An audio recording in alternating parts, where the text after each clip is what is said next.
welcome everyone here today, the commission members from Austin County, and the commission members and from Fort Bend County, and then we have one from Colorado County. Larry, there you are, Larry. So, everybody, this is where everything started. Everything began at this particular location. If it hadn't been for Stephen F. Austin, I don't know what would be like. And I've told you this before, probably some of you have heard me say this. I go to conventions and you have a name tag, and on that name tag you have Austin County. And many people would come up to me and say, "Oh, you're from Austin." And I would say, "No, I'm from Austin County." That's where everything began. And last year, no one asked me that, so I guess they're finally learning where Austin County is and the importance of this county. So I'll turn the program over to Bryan. He'll explain what he's going to do, but he's done a super job out here. He is, of course, with the Texas Historical Commission. Thank you all for coming out. As Grace mentioned, I've been working with the Historical Commission since the site's transfer in 2008. For those of you that have not been here, maybe since that time, you might have questions about what's going on in this building. So just real quickly, I'm going to be running through some of our plans as part of this program today.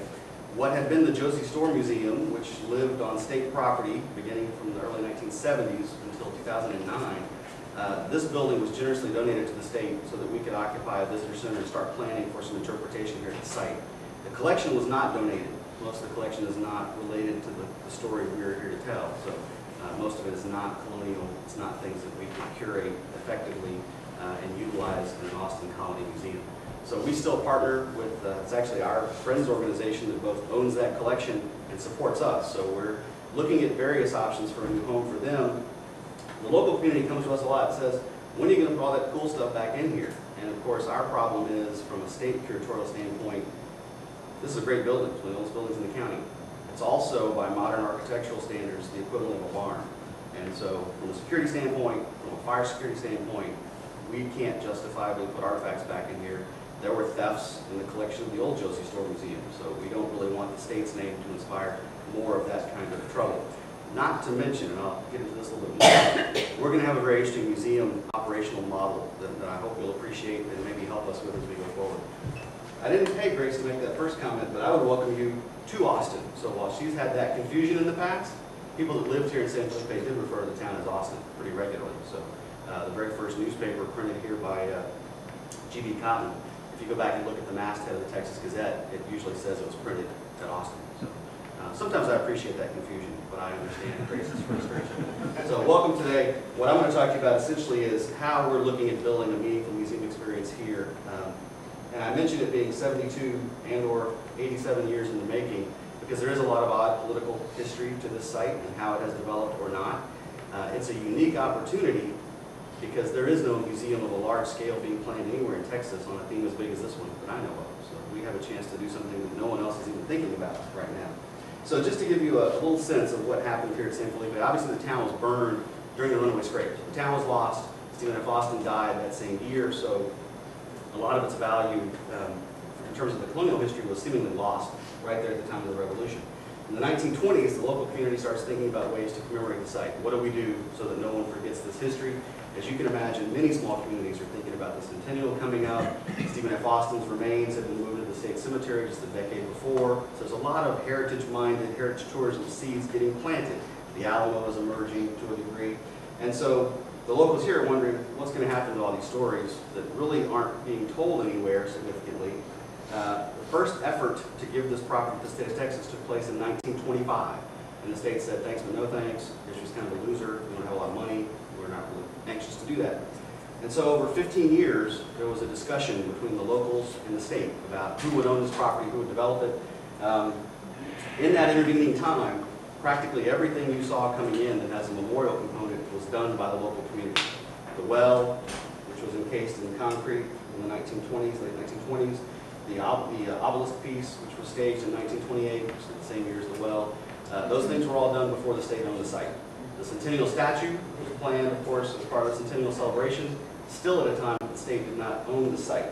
And then even the first replica cabin was built here in '34 in centennial planning before state ownership. So in 1940, the deal breaker, or the deal maker, I should say, is that the city offered up close to 600 acres of land on the river bottom that became the state park. And the state was much more excited about having 600 acres of land to develop than just this little historic plot. And so that got the state ownership confirmed. A lot of the early resource was put into the campground, to the golf course eventually, to the little drive-down area close to us here. In the state's mind, we already had a memorial park. You had a statue, you had monuments, you had all that stuff. What else did you need? Come read it, come have a good time, have a picnic, think about Stephen F. Austin, life was good. In the 1930s, that's when these memorials were being staged, like I said, so here's pictures of the statue being put in, just as a trivia game for any of you looking to play. There's two neat things about the Austin statue. It was originally intended to be staged in Brazoria County, which was a clear indication that just as the locals feared, nobody knew what happened to San Felipe and nobody cared at the time the centennial was being planned, except for local people. So the legislature was going to have that statue put in Brazoria County because everyone knew that's where all the Austin stuff happened. Right? So a letter writing campaign here redirected that. The statue was commissioned for the centennial.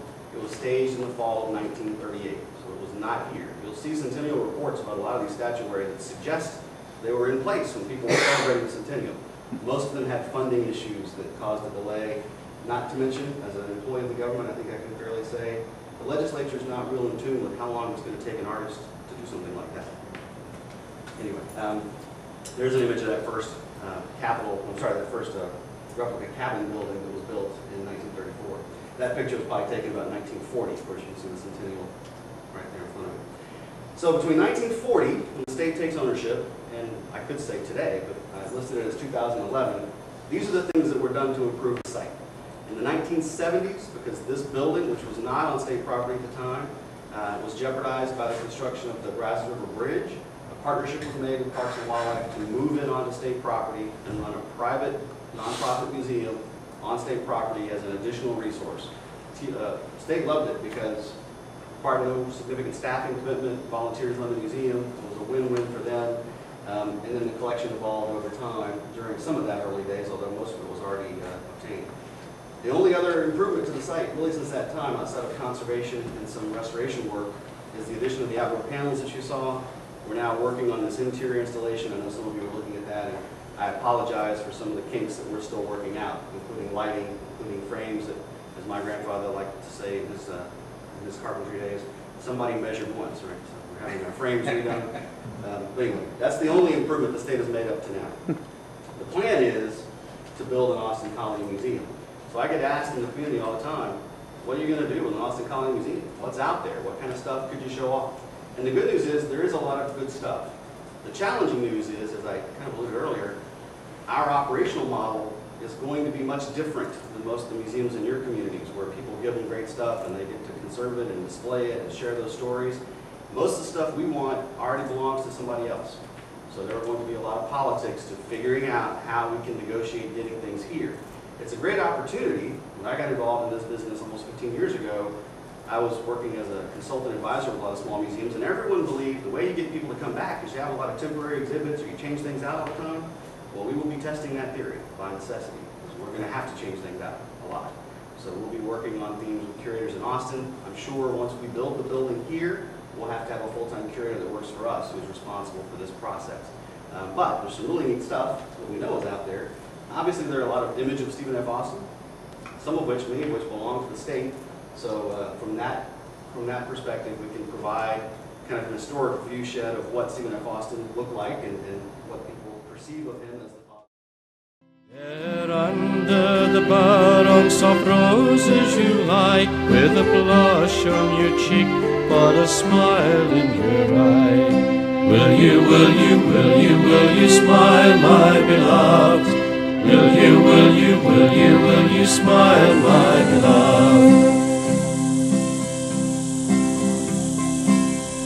But the roses being fresh shall not rival your lip, nor the dew be so sweet as the kisses were sipped.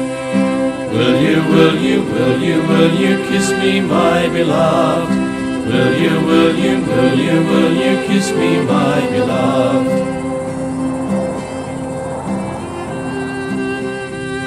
And oh, for the joys that are sweeter than dew, from languishing roses or Will you, will you, will you, will you, won't you, my love? Will you, will you, will you, will you, won't